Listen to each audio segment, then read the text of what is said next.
First time on air. Anything to say to Luan here to get him back? Look, bro, there are stories I could tell people about Luan, but we'll keep those right here. I'm gonna let him live. That's not even close. Man, I'm a dumbass. I'm clipping that. Georgia's second. Hey, Georgia also had Herschel Walker. So smart, and my team is so dumb. My coach he looks dumb. He's a big baby. This Dude, those graphics. Rip, so smart. Episode 211, Pub Sports Talk. I mean, Devontae. Back at it.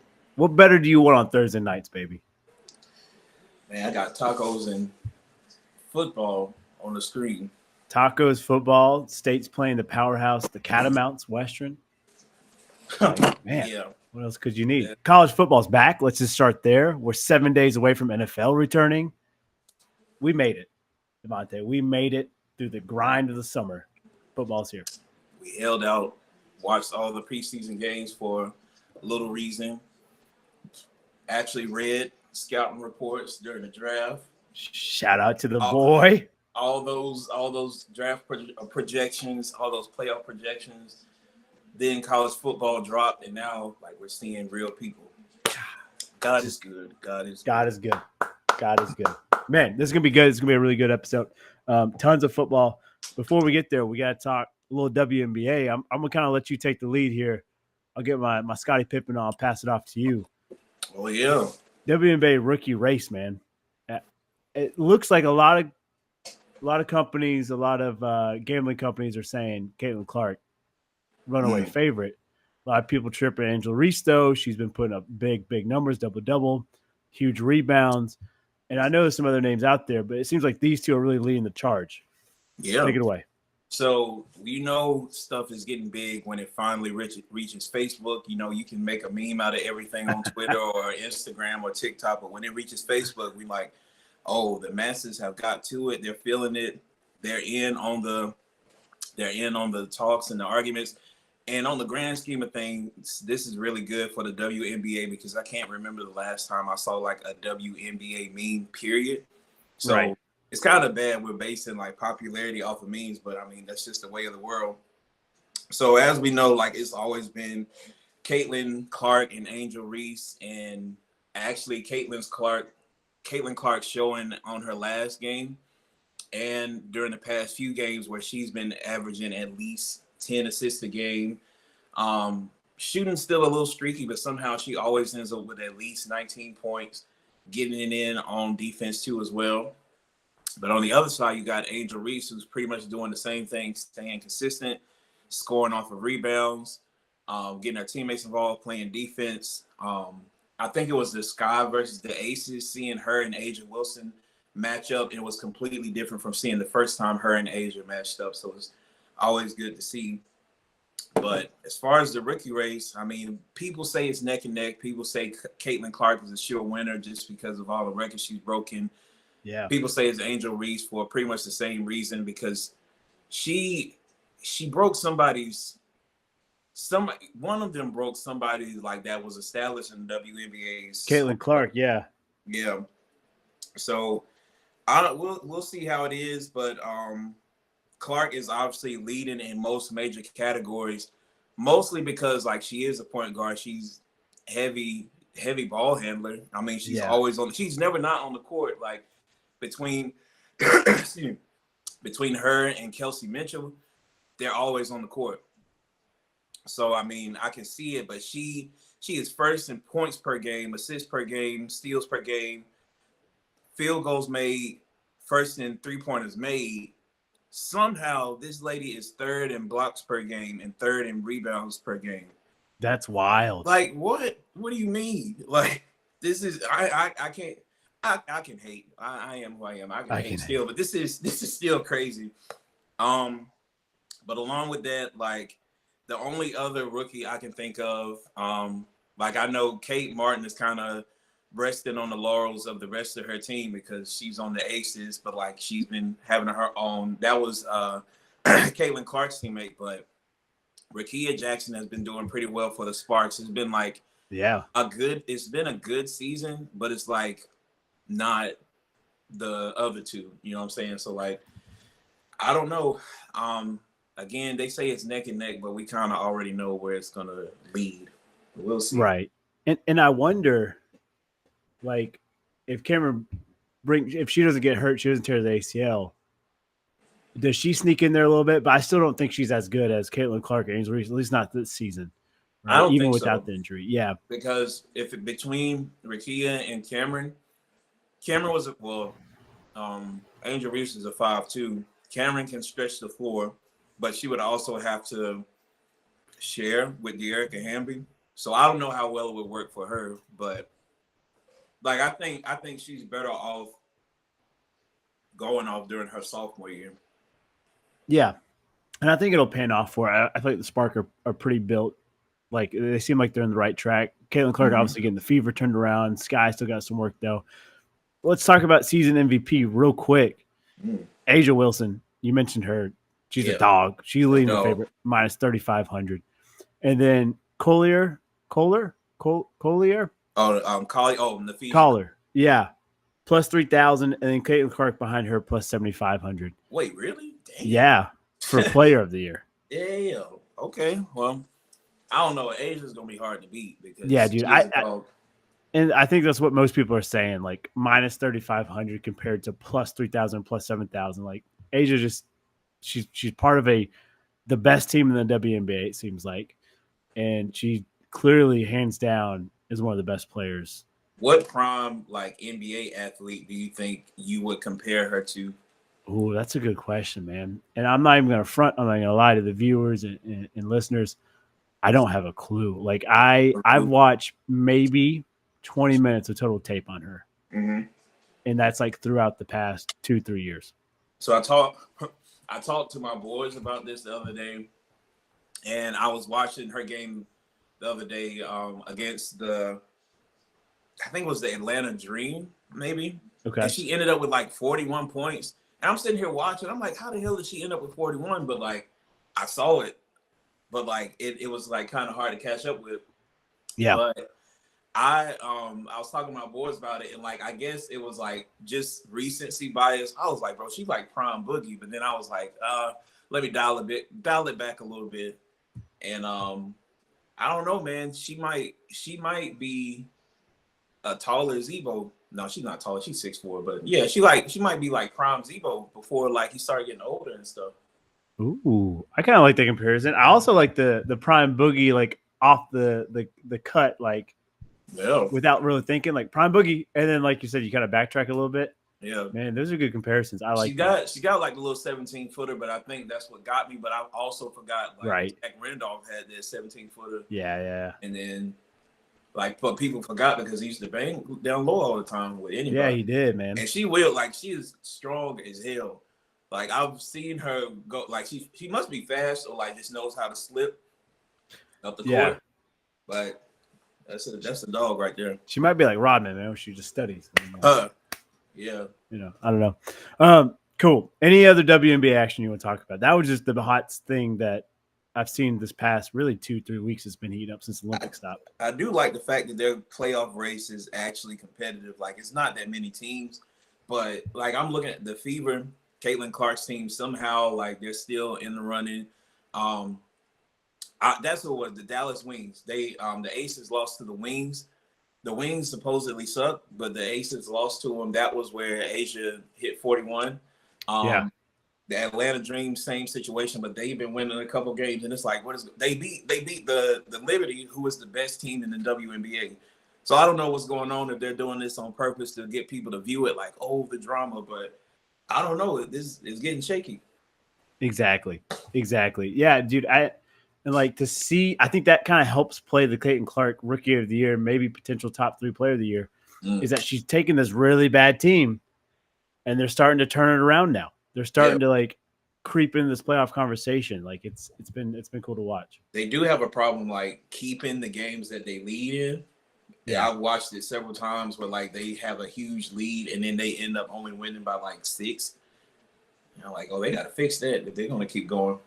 And like, I don't know if it's just like, I don't think it's just a Fever. I don't think it's just a WNBA thing. The past 2 years, in all cross sports, I've watched a team get huge leads, and they like take the foot off the gas a little bit. They play nice ball, Mm-hmm. and all of a sudden here comes the other team. Like I have yet to see a dominant team throughout where you have them by the neck and you crush the like. I just haven't seen it in a while in any all sports. And like now I think about it, even during basketball, like the only time I feel like it really happened was during Pac-12 games, but like that's no longer. Damn. R.I.P. NC State just got stopped on another fourth down. What do you know? But yeah, Pac-12 basketball, Pac-12 football, probably even Pac-12 baseball, where nobody plays defense. Right. That's why it happened all the time. Yeah. I do like the Pac-12 R.I.P. man. I guess there's two of them. The Pac-2, Tupac. Yeah, real quick, we're gonna hop in NFL, then we'll talk a little college ball. But update: North Dakota State leads Colorado 17-14. Hey, your boy hates to say he bet North Dakota State money line, but he did. Called it. Yeah, we did. And then you talked about your pack 14-14 against Western. David Doran sitting up there sweating, boy. They just pan the camera to him. This man is sweating.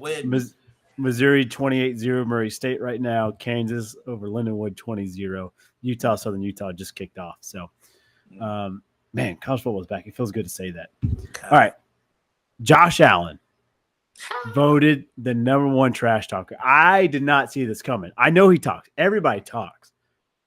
But for him to be voted by the NFLPA number one trash talker, I am shook. I'm shooketh. Like, I want to know. I need him mic'd up. I need uncensored, X-rated. Like, give me everything this man's saying, because obviously he's got some people under their skin. I feel like on his mic'd ups, like whenever they show the clips and stuff, you can kind of get a glimpse of it. A tease of it, yeah. You know, like, I mean, he's a big dude, so like whenever people try to tackle him, he's getting up talking shit. So we've seen it a couple of times. I feel like I've seen it a couple of times. I also want to know like who else was on the list, because like the key shit talkers have all retired, and I don't know anybody that's brave anymore. So like maybe Micah Parsons, like he seems a bit through. So Myles Garrett seems a little. Yeah, and then I'm just going off of like what we see off the podcast and stuff. Like apparently, CJ Stroud and Micah Parsons are shit talkers. I don't know. I think CJ been chilling just because he was a rookie, but like maybe this year he comes harder with it. Max Crosby, but like Amon-Ra, like Amon-Ra, on his podcast he finds a way to roast them somehow. And it's always like a sneaky way too. So like I know that's probably why he's not a shit talker, but like he'll talk shit. Same as me. I like that. Yeah. I just even looking at the quarterbacks, I'm like, all right, maybe I put him in the top 10 of shit talkers. Like, but we're not on the field. Like, I need to know exactly what this guy's saying. Like, this is awesome. Yeah. Tim is rolling in his grave right now because he hates Josh Allen. Or he's just like, this proves my point. He's a dick. Either way, I like a quarterback that can talk shit. I'm a fan of it. As long as he can back it up, you know what I'm saying? Exactly. They back it up, we're good. And he can, but like every game, that's where you lost me. Yeah, there's a roller coaster there. Yeah. I'm with you. All right. Let's talk a little more NFL here. Two big things. In the dynamic kickoff, it had a lot of head scratching when it was first introduced. We've gone through all the preseason. How do you feel about it now? That I don't know. Like, it's ugly and it's weird, and it feels like I don't even want to say high school, to be honest. Like, even like with 1A football in high school, like this is just ugly. This is like rec league. Because I remember seeing, like, I kind of don't really understand it either. Because, like, I remember normally it would be a touchback and somebody got a flag. I was like, well, what the fuck? Ain't nobody move. But I don't know. And then, like, it still doesn't really help with safety. To me, it doesn't help with safety. And it's weird. It's weird. Like, aesthetically, it's weird. Like, because even on the graphic, like, we're looking at this. This is stupid, bro. Like, this is like how you would teach rec league. This is how you teach them to, like, set a wall or something. Yeah. These are grown ass men. Some of them men are like 36, and they got to do. I know they're sick. Like the old head special teams players, I know they're sick because I'm like, bro, I have to sit here and let him run in front of me and then break down. Man, listen. Yeah. And like, I'm torn because I look at it, and I'm not gonna lie, I've enjoyed watching it a little bit, looking at it as a safety wise, and like, okay, you're taking a little bit more danger out of it. You are challenging the kicker to place it exactly where he has to. Return team, you need a quick as hell guy back there, and you need as a return unit, like a special teams coach, you've got to really come up with some great blocking plans here. Whether it's we're gonna wedge it, we're gonna try to find a crease, and like just finding what's gonna work for you. Same thing on the kickoff team. And like I look at it, and then also the old school side of me is like, damn, like these young guys got it too good. Like they need a little bit. But I'll tell you what, the hardest I've ever been hit, and like for sure, concussion.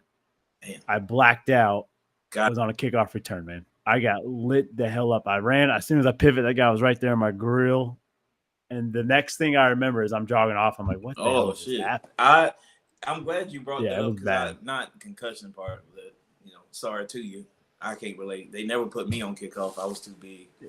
But I'm jealous. I'm glad you brought that up about the blocking schemes because like I guess now special teams coaches actually have to do a job. Like I know they strategically place players like who's gonna be the gunner, who's gonna be the return man, and that's usually the easiest part. But now you actually have to have schemes, blocking walls, blocking schemes, return schemes, like all that stuff. So, I mean, I guess if that's how they work, but we'll see.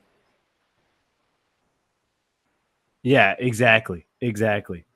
All right, and then the other big news: DraftKings is being sued by the NFLPA, which is weird because the NFL has a partnership with the DraftKings, anyways. So this is the PA, the Players Association, suing them. I like when I saw this, I was like, I misread that. Like something's misinformed here. How does this happen, Devontae? Like they're in bed with the team, the organization that pays you. Like what's going on here?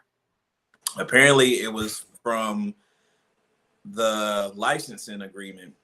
So all this talk is also interesting because like the whole reason we got college football 25 is through like licensing and all that stuff. Yep. So we've been like honestly the whole world. I guess DraftKings probably figured, look, the whole world is paying attention to the licensing that involves college football 25. Shoot, let's just bypass the whole licensing thing with the players' actual names and likenesses, and just put their names and likeness up here, with no consequence.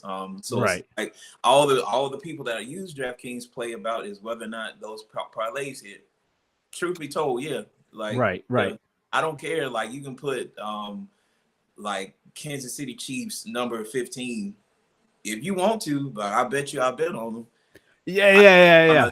I'm a sick person. I'm sick, but and apparently, like they probably actually did it because the ESPN article said DraftKings and the NFLPA did not immediately respond to requests for comment from ESPN, and the NFL spokesperson declined to comment to ESPN. But it is crazy, like how does stuff like this happen? And it is really crazy because like out of all the player associations and the player union, the NFLPA stays getting shit on. Like is bad. Like people really don't care about football players for real. And it's like football within itself, like you really gotta low key not care about yourself to play, but like don't care at all. Like we give you this little bit of money, but you don't even know this how much money you've been making.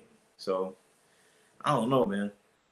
Yeah, dude. And like I don't blame the NFLPA for going after it. I don't know what leg you got to stand on at the end of the day. I don't know what their case is. Like how are they going to hold up on court? I don't know. Said it was a civil suit filed last week in federal court in the Southern District of New York, blah, blah, blah.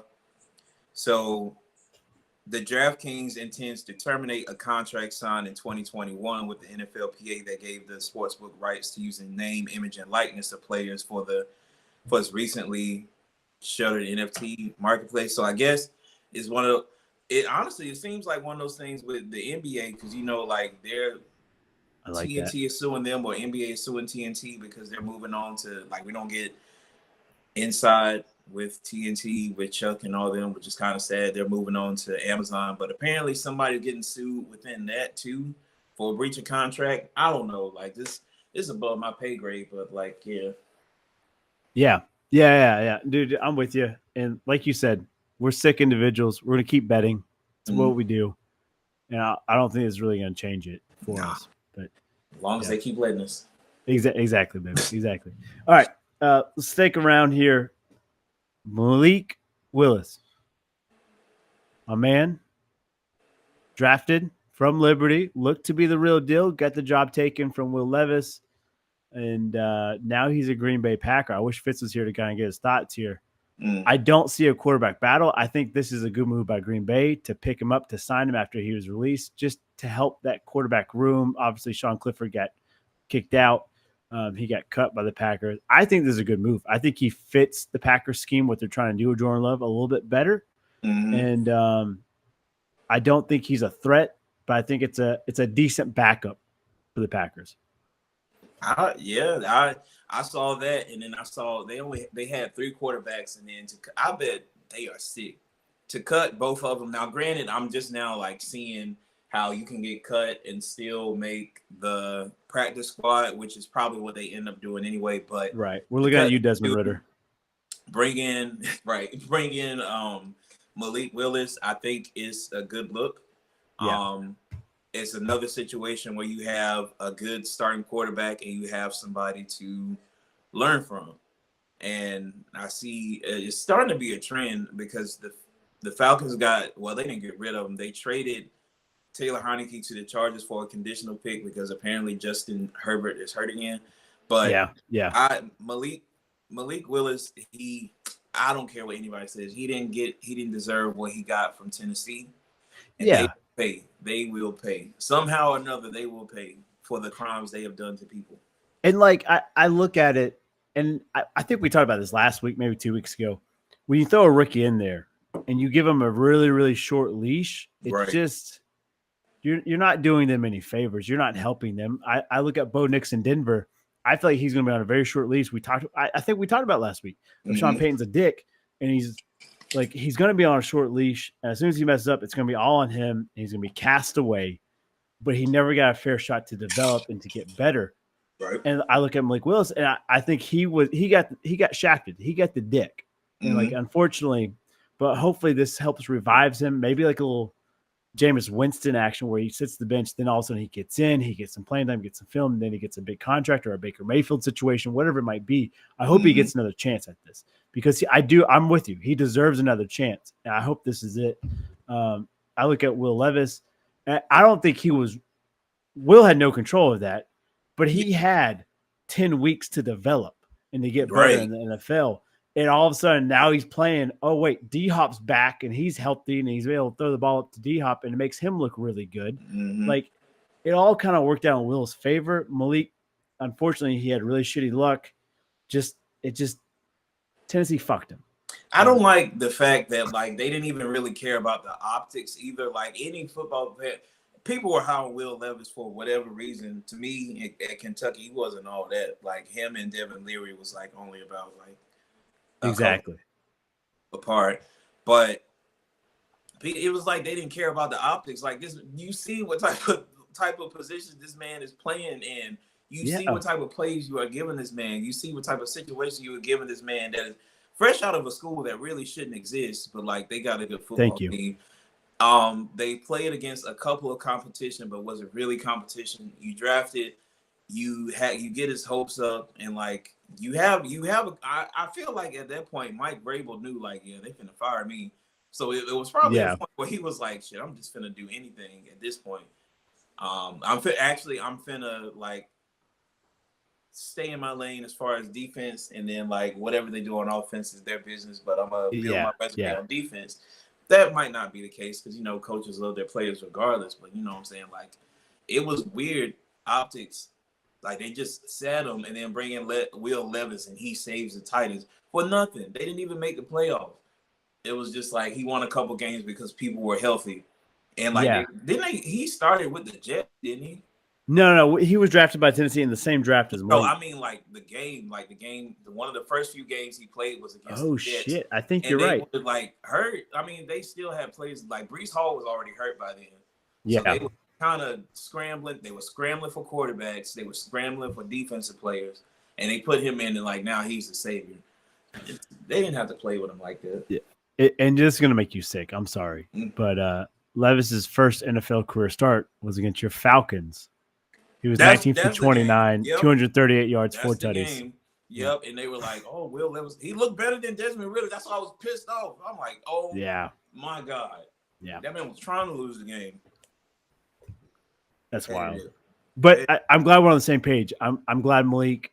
We're happy Malik's getting another chance here, and I think we both think it's a great organization for him to go into. I think they won't fuck him over as much. We'll see. We'll see. Yeah, I know. All right. Neighbors. Malik Neighbors going from Malik to Malik. He's been rocking a different number in preseason. He finally got the official word he can wear number 1. Because obviously he wore 8.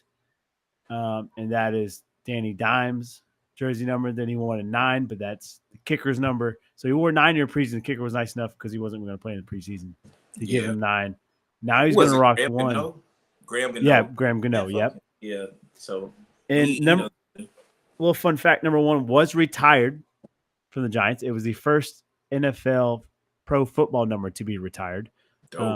Ray Flaherty was the wearer of it, and the family gave the Malik the okay. You can wear the 1. So yeah, when I found that out, I kept thinking like, you remember Lawrence Tynes that used to kick for the Giants? I'm pretty sure he was the one that like helped to win the Super Bowl and good stuff. callback. Lawrence Tynes, yeah. I had to look it up because I was like, I could have sworn Lawrence Tynes was number 1, but I think what it was, Lawrence Tynes was number 1 elsewhere. Like I think he was number 9 on the Giants when they won the Super Bowl. Yeah, he was 9. So yeah, for the Giants, yeah. So I don't know. So and Buccaneers, he was 1. Yeah. So shouts out to Malik, Yeah. And shout out to the people that actually ordered the number 9 jersey. That might be worth something someday. Yeah, dude. It might be like that Jordan, 42? I think it was 40. Or 45? 45. 45, that sounds right. Well, the 45 was his baseball number. I don't know. It was a weird number, but yeah. Yeah. Yeah. I you know what? I hope those people keep it. I hope they rock it. But yeah, I'm glad. I always think like, all right, a number's retired and it's special and it means something. But like for how long?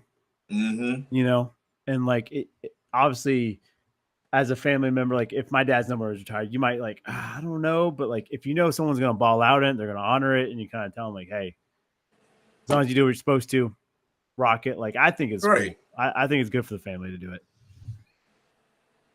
All right. Now, we got to talk about Bengals real quick. Jamar Chase was supposed to practice this week. Zach Taylor said, yep, business as usual. He's going to practice. He's going to play. Life's good. He shows up 13 minutes late in street clothes. I think it was Bengals apparel. I think it was like he had it wearing his Bengals shirt and stuff, but media call it street clothes. Today, on the sideline, wears Bengals clothes, looking for that new contract. The thing is he's under for 2 more years. Damn. Plus, he can be tagged for 2 more years. So we're really looking at Bengals own him for 4 years for the NFL contract-wise. Damn. Now, on the flip side, Jamar is only owed under contract $1 million this year. So if he really wants, he can look at this thing and say, okay, I can miss games. What is that, $70,000? Okay, not to you and me. You and me were like, hell yeah. 70,000. What the hell? But to him, he's like 70,000. It is what it is, and it's not that big of a deal to him. I look at the Brown family. I look at the Cincinnati organization. They're not going to pay him with 2 years left on his contract. He's not Joe Burrow. I know Joey B got the contract for 2 years, but quarterback and wide receiver is a little different. Unfortunately, I think next offseason we pay him. And it might do some damage of like he puts a bad taste in his mouth. I hope not, but I have that feeling. I just look at the Brown family; they're very cheap, and I just don't see them doing a deal with a wide receiver for 2 more years technically left. Now, I hope what they do is they say, "Hey, here's $10 million to play this season. We're going to reevaluate contract after next season," and like they give him a signing or like a bonus for this year, and not like incentive wise, but just a straight up bonus for him. He kind of gets his market worth, and that puts a better taste in his mouth. And now we're able to play, now we're able to move on to a future contract. That's what I'm hoping. We would hope. Imagine like we saying all this, and then next season you got Andy Ayo and Jermaine Burton as your wide receiver 1 and 2. Bro, I'm gonna be sick. I'm gonna be sick as shit. Kind of shocked to see. Well, not really. He was actually good. He was actually good in preseason when he was a rookie. So like, I'm not too shocked. I mean, it's about time he got his just due. But like, bro, I think with Joe, everybody's cutting their hair. Joe Burrow's back, and I think he's on a Brady rampage. So hopefully, like, he gets everybody paid, including T and Jamar. And who's y'all's tight end now? Oh, we've got Mike Gesicki. Yeah. So like, yeah, even him, like he's been disrespected lately, but like he kind of deserved it. So I don't know, like money is weird, and especially seeing like I thought the Cowboys were bad, but we went through those like facility rankings and stuff. Yeah, your people really do not like y'all are tight on the dollar. It's kind of crazy because like y'all put Cincinnati on the map. And so I would expect there to be more money to play with. And I can't imagine like who are you paying? Like Joe Burrow, it wasn't that greedy. Like I'm pretty sure he wanted to share the love so he can like keep throwing the ball to people and shit. You don't have a running back you need to pay. Like what gives? And I know Joey B's beating on his drum. Like, get my boy signed. Let's sign him long term. Let's get T signed long term. Like he wants these guys. I think you see it.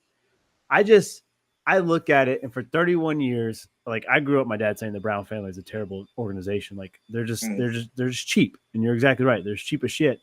And like I remember Carson Palmer and Chad Johnson and T.J. Houshmandzadeh and Rudy Johnson and all these guys. Like, y'all had Peter Ward, man.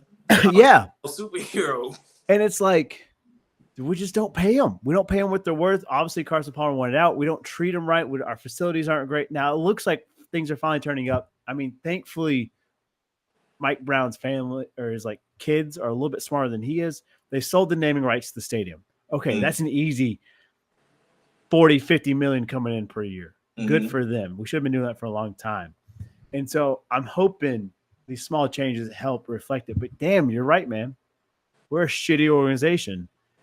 And we don't need to be. Like we're a contender in the NFL, but we're a bad organization. It's just the money, man. Like it's even crazier thinking about like how the Bengals were in a Super Bowl, and you would think like from there, like it's only up from here. And I guess like Joe Burrow getting hurt kind of put a damper on things, but at the same time, it's like, oh dang, maybe we shouldn't have this sort of thing happen. Like we still want Joe Burrow to be a quarterback of the future, but like let's have a good holdover point. Like let's at least invest in, I don't know, a good QB2 or a good running back who has some sense, or a good line, actually, a good line that'll make a QB4 look like a QB3 at the least.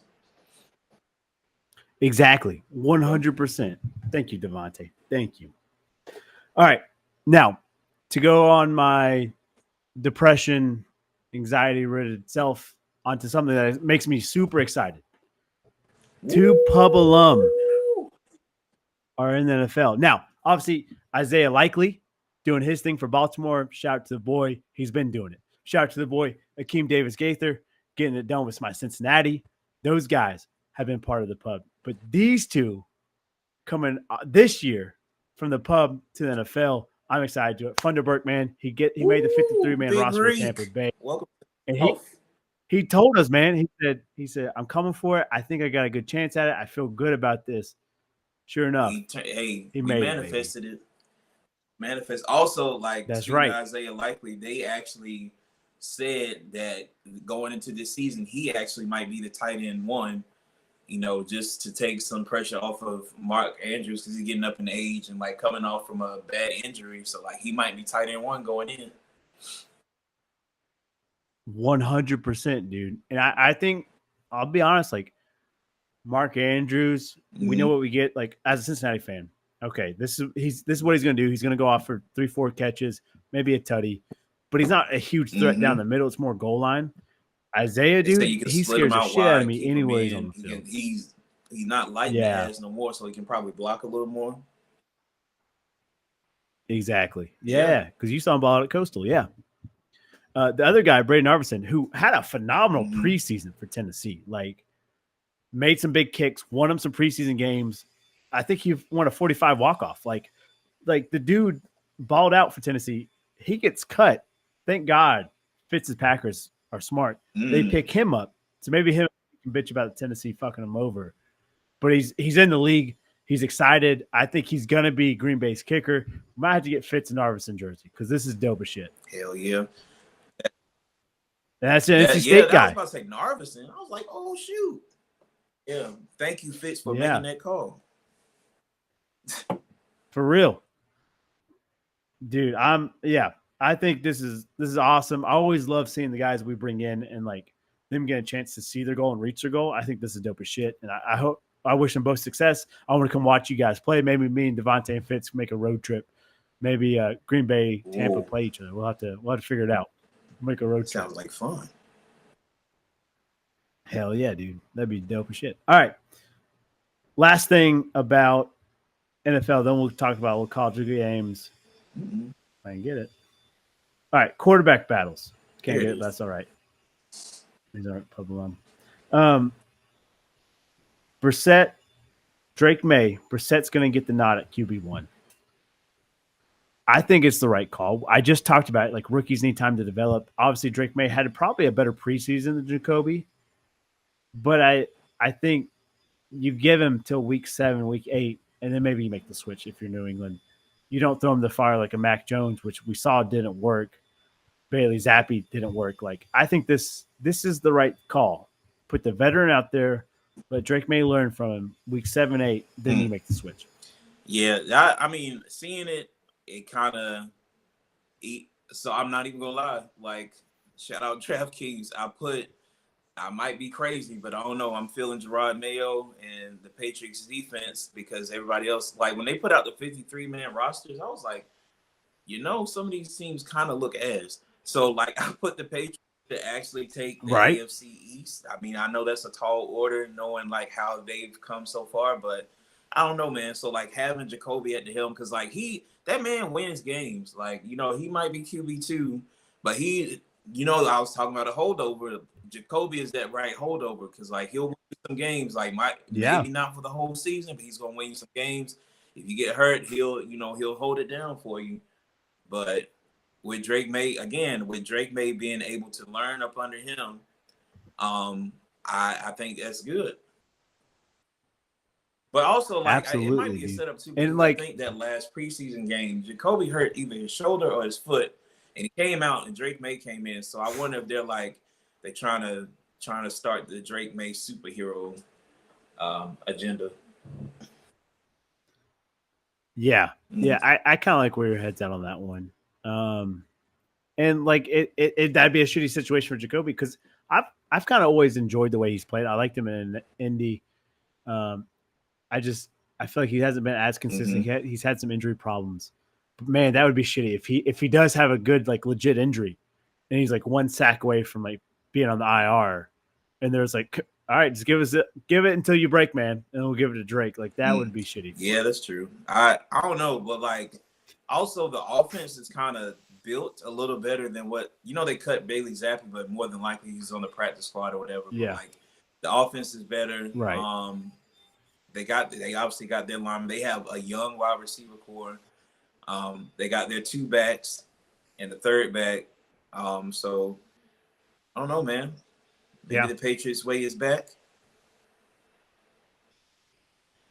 Oh man, I am a fan of Gerard Mayo. So the Bills, man, they're tough. The Jets, if Rodgers stays healthy, that's a tough division. Next week we'll go into our preseason division winners. We'll go through each division and we'll do that. But man, it's tough. All right, other quarterback battle. Fields, Wilson gets the nod here. He's going to be QB1 to start week 1. And I think a lot of people are upset. A lot of Yinzers out there, a lot of Steelers. I feel like they thought Fields looked a little bit better. They kind of give him more of an option at quarterback. But once again, I think this works out. Yeah, Fields isn't a rookie, but he's still young. Wilson's been there. He's done that. You can learn a little bit. Even if he's King Corny, you can still learn his reads and that type of stuff. Keep an AirPod in while he's talking or something. But, like, watch him play. Yeah, right. I just and look at it. I'd rather face Wilson than Fields as a Bengals defense. And maybe I'm biased, but I do feel like this is a good move. I mean, I don't see why not. Like, if anything, just 2 QB system, maybe. But like I see nothing wrong with Russell Wilson starting. I mean, he is kind of established. And even in those last few weeks of the Broncos, like, he still kind of made the best of a shitty situation. You know, like it was probably shitty play call. Right. Coach pull him on the side, like telling him like how he ain't shit and stuff like that. So yeah. I don't know. I think it's a good look. Yeah. I think I'm with you too. Or I know I'm with you. All right. Last quarterback battle here.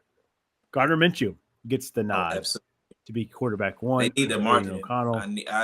They got to. They need that marketing. Aiden McConnell would be harder to market than Gardner Minshew for Vegas.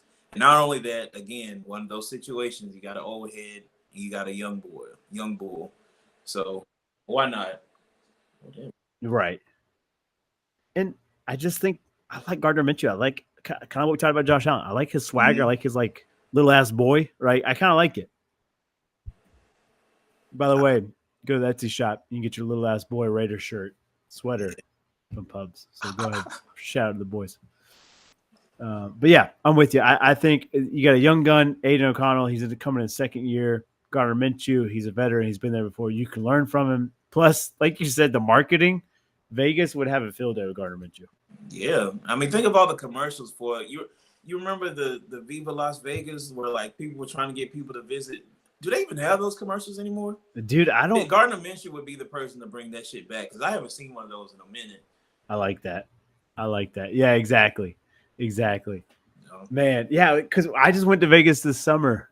I didn't see anything like that. Not even Viva Las Vegas or nothing, man. Damn, that's sad. Yeah. So Gardner, you bring it back. I did see a shit ton of Raiders billboards, and like the stadium is beautiful from the outside. Mm. And like I saw like you can go on a cruise with Raiders, like in the summer, and like they had Max Crosby's whiskey out there or his bourbon, one of the two. Mm-hmm. So maybe Gardner Minshew, he can bring it back. Like I can see him rocking like a Speedo, just Viva Las Vegas billboard. Wait, he has a whiskey out? He's got some type of liquor out. Yeah. Oh, I didn't know that. Uh-huh. I thought he would have dropped a cigar or something. Ooh. If he hasn't already, actually. Yeah, he might already has. Or he might have a Black and Mild flavor or something. That seems more like Max Speed. Oh man, I ain't hating on the guy. I like it. All right, college football's back. It started week 0, and I think a game that you and me both called here. It's Dublin. It's going to be low scoring. Bro. And Georgia Tech. Bro. We're too good at this. We're too good. We're hot, baby. We might have to start a betting site for real. For real. Look, if you're not listening to the pub, you're not watching the pub, you're missing out on free money. We're telling you. At least with college football. Everything else, I don't know. Baseball and all that, we're going to throw it out the window. But college football, we're talking to you. Hell yeah. 24-21, Florida State, ranked number 10. Not after this next week's polls here, man. I think, you pick up the phone, Fraud's calling. It's Florida State. Like, it's just – we called it, man. Like, they're not as good as people were hyping them up to be. None of the roster changes made sense. DJ Ukulele, I don't think he was a great move, and he wasn't great for Clemson. He wasn't great for Oregon State. Like, we've seen it, man. We've seen this play out before. Florida State was talking all that shit. Like, if our quarterback didn't get hurt last year, win the national championship, we probably win That's it. That's probably why they lost. Like, that karma. Like, let's shut y'all up. Exactly. Let's help you get over it real quick. I love it. I love watching college football back. I love watching Dublin, the Irish getting after it. That was a fun environment. I thought that was dope. Mm-hmm. And number 44 for Georgia Tech, the big ass neck roll. This jersey has to be customized for the guy. Yeah. Neck rolls are back. I love it. I hope so. I think there was, who was it? Diego Fago that played for Navy. That was the last time I seen it. Yeah. So like, hopefully, you know what? Somebody from the Falcons. It's either Troy Anderson or Nate Landman. One of them used to wear it in college as well. So it's like every now and then, like you'll see it. It's like the low key players where like nobody actually knows. Like it's probably just somebody from the stands that just like want to go at it. They'll be that's wearing the neck roll. But that I honestly think that it was fun to watch because of like all the run plays and stuff. But I feel like they were more apt to run because they had grass. Like they were running on grass. They're running on grass, right? Yeah. Yeah, so they took it back to high school because like we're safe. We are safe on grass. And like if these games in Europe don't prove anything to pro or college athletes, then these people don't want to spend money. Yeah. Yeah. Like real money. You're exactly right. Man, I love it. And it's just it like the universe is good. We got an unranked team beating a ranked team. We've got neck rolls back. We've got grass being played, football, close game. Everything we could have dreamed, it happened. I love it. Now we're on week 1. We got some big games. Obviously, we talked about tonight's games going on. We gave an update. We'll give an update at the end of the show here. Let's talk week 1 games. Let's pick them here, Devontae. And let's keep the magic going for us. I'm with it. Wyoming at Arizona State. People might say, is that really a big game? Arizona State's favored by 7 points. Over-under set at 47.5. People forget Wyoming's a pretty damn good team. Arizona State, not very good. Yeah, they're one of the last standing teams from the Pac-12 days. But I'm picking Wyoming here. I think Wyoming gets the upset. I'm on the opposite end. I think Arizona State holds strong. I did watch a couple of their games last year. I don't know who they kept. I don't know who they transferred in. I don't know who they transferred out. But I always think Arizona State kind of surprises, and like what better way to surprise than on your own home field? Right. What conference are they in now? They're in the Big 12, which that's wild. Oh, damn. Okay. That's rough. Okay. And like, yeah, obviously they probably need a win here because the Big 12 is tough, but like, I think Wyoming's tough, man. I just don't see it. But you're on the opposite, and that's okay. All right. Game going on tonight, Colorado, North Dakota State. I've already given you my selection. I think North Dakota State wins. I thought the same thing. I was like, it's Colorado, but it's North Dakota State. They have been stamped year after year after year. They have been stamped. We don't ever know their players, but we know they are stamped. Like exactly. Going to the bowl games, I was like, hey, man, we know how Colorado rocks. And we know they're in the we know they had like 43 transfers or some shit. So you know what? Let's just go with Right. 100%. And like you said, man, North Dakota State, it's been year in, year out competing for, it's a FCS or FBS national championship, but they've bring home hardware every single year, just like App used to before they made the jump. North Dakota State probably needs to make the jump here shortly. It's just easy money. At least take them on the points, right? Yeah. Easy money. Yeah, man.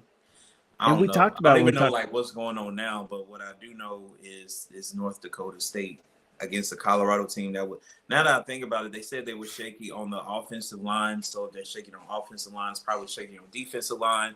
Right. And all people have to do in North Dakota is be big. So yeah, man. Corn-fed, baby. Corn-fed. Yeah. Mm-hmm. All right. Saturday action. Number 23, USC. Number 13, LSU. 64.5 is the over-under. I'm already liking that under. That's a lot of points for week 1. LSU, 4-point favorite. I do like that too. I do think I'm going to pick LSU here. LSU, yeah. I'll go LSU. Again, Pac-12 just randomly being ranked going into these new conferences. I'm not feeling it. I guess they got a new look or whatever, but we don't know what happens at USC. Who was that quarterback? It was somebody that people didn't expect. The guy that came in during the bowl game, they didn't really expect him to. Yeah, he beat out a 5-star transfer. Yeah, but like they were like, nah, we're gonna go with what we know. So I don't know, but I'll still stick to LSU. Maybe Brian Kelly is less corny. So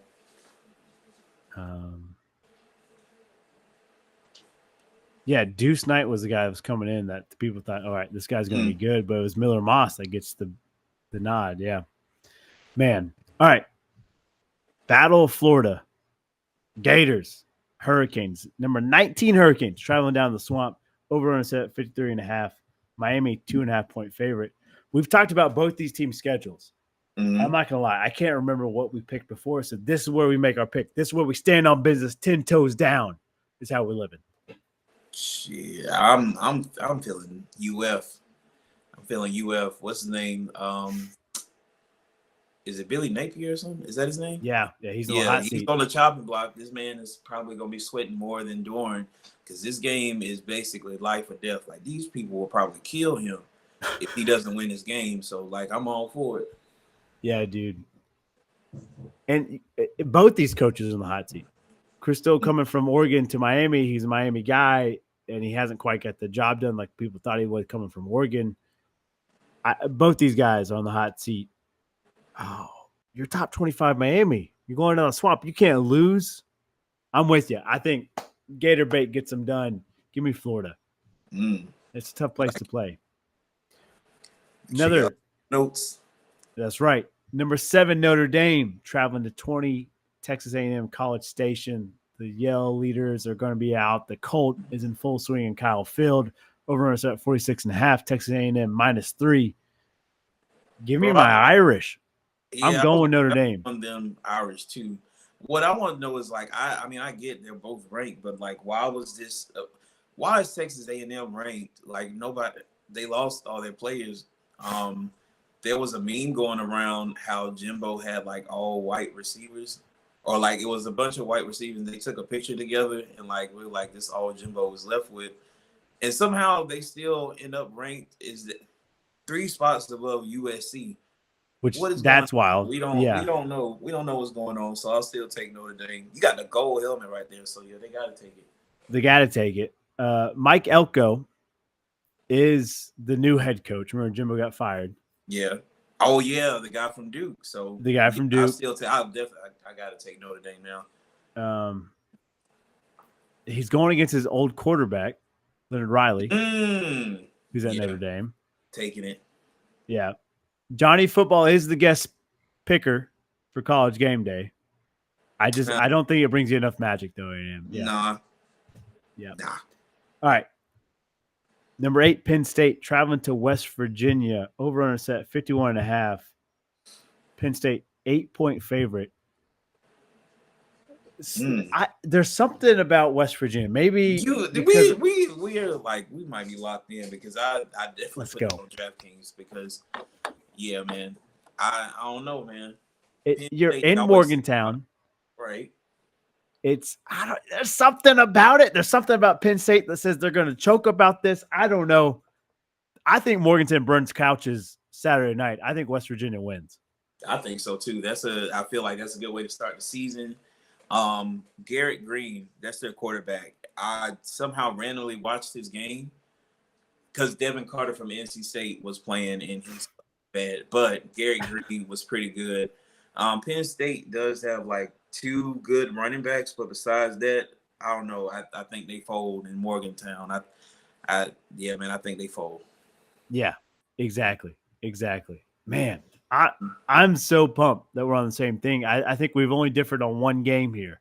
And maybe that's the game we don't put in the parlay for college football. But everything else, I think we ride, or at least take the points that we're telling. Yeah, we're taking a lot of dogs, but at least take the points. There's something there. There's a magic in the air between me and Devontae tonight.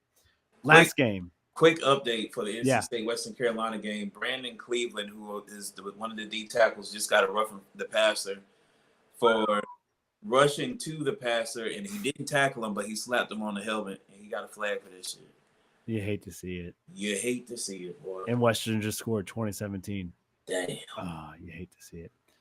Last game, Georgia, Clemson. They're playing in a neutral site that happens to be in Atlanta, Georgia. So not really neutral. 14 Clemson, 1 Georgia, 48.5 so over under. Georgia 13.5 point favorite. I've got Georgia. I think they cover. You think Clemson covers? I think Georgia covers. Oh yeah. Wait, what is that? What number? 13.5. So 2 tutties. They're easily covering that. Yeah. I don't know. And maybe Dabo and Cade come out there and they shock the world here. I'm just not buying it. I think Kirby, don't let your players drive. We know that by now, right? But give me Georgia. I think you're taking Georgia too. Yeah, we're taking Georgia. Either we're going to look like fucking geniuses next week or we're going to be the 2 dumbest motherfuckers that have done the podcast. No, never that. That's right. At least one always is. Never that. That's right. So the bets that we agreed on, which all of them except for the Wyoming, Arizona State. Arizona State. At least take the dogs and the points that we told you and take the favorites by money line. At least. All right. Pub parlay. Let's make some money for us. Oh, yeah. Whatever game action you want, let's do it. Shit, let's see what we got going. It's got to be Saturday. It's got to be Saturday. Gots to be. All right. Let me go.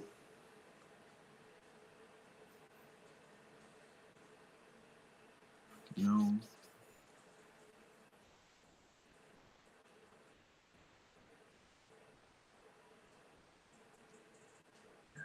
God, Big 12 looks so ugly. They just invited anybody. What the hell? They really did. It's weird as shit. All right, Saturday.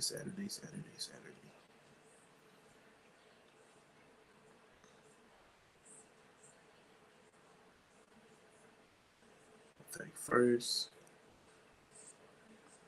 All right, while you're looking at yours, I'm going to take JMU.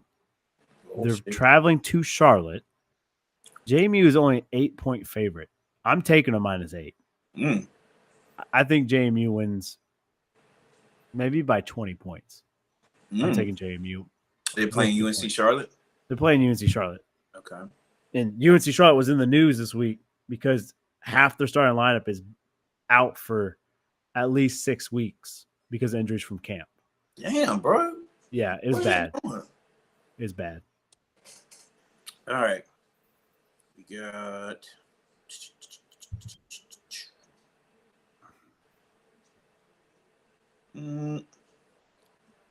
no.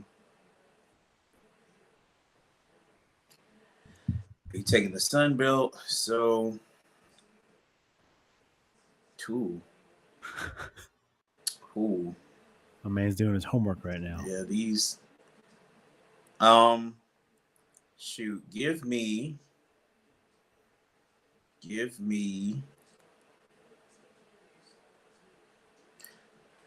Damn, that's a big spread. There's a lot of big spreads. Shoot, you know what? Give me Nevada on the plus against Troy. Ooh, I do like that. Nevada played their balls off against SMU. And then they just handed it off. So like they gotta play angry. They gotta come back. Yeah, Nevada plus the points. I'm with you. Man, they literally shit down their leg to the games. Plus, they've already played one game. They're going to be a little bit more relaxed in there. Yeah. They had to hit some heels or some up downs or something to get themselves right. So exactly. Let's see. All right, random question. I got one unless you got one. I got nothing, so you can go ahead. All right. It's today's date, 8/29. You wake up, but the year is 2524. So we're 500 years in the future. You get one Google search before you're sent back to now. What do you look up? 25, 24. Damn. It's a thinker. I feel bad because like it's sad shit, but I gotta automatically look up somebody that died, but I gotta figure out who would I look up that died first. 25, golly. 25, 24 is crazy. Shoot. Let's go. Who was the play that I always think about? I don't know. Actually, you know what? Yeah, I do. I'm gonna look up like when did Kanye die? Yeah, like see what other headline and news happened, like or like did the people turn heel and be like, oh, we lost such a great soul. Yeah, Like I want to see like the point where they turn heel and be like, oh, we miss him. He was so great. Because that's true. yeah, that man been going through. He's been going through dirty. it. And it might be a little self-induced sometimes, but yeah, he is going through it. The Yeah, happy gas. That kind of tripped me out. Like what? that's wild, Need the Devontae. nitrous. I'm like, and apparently, like he's not the only one. Like people just putting it in balloons and stuff.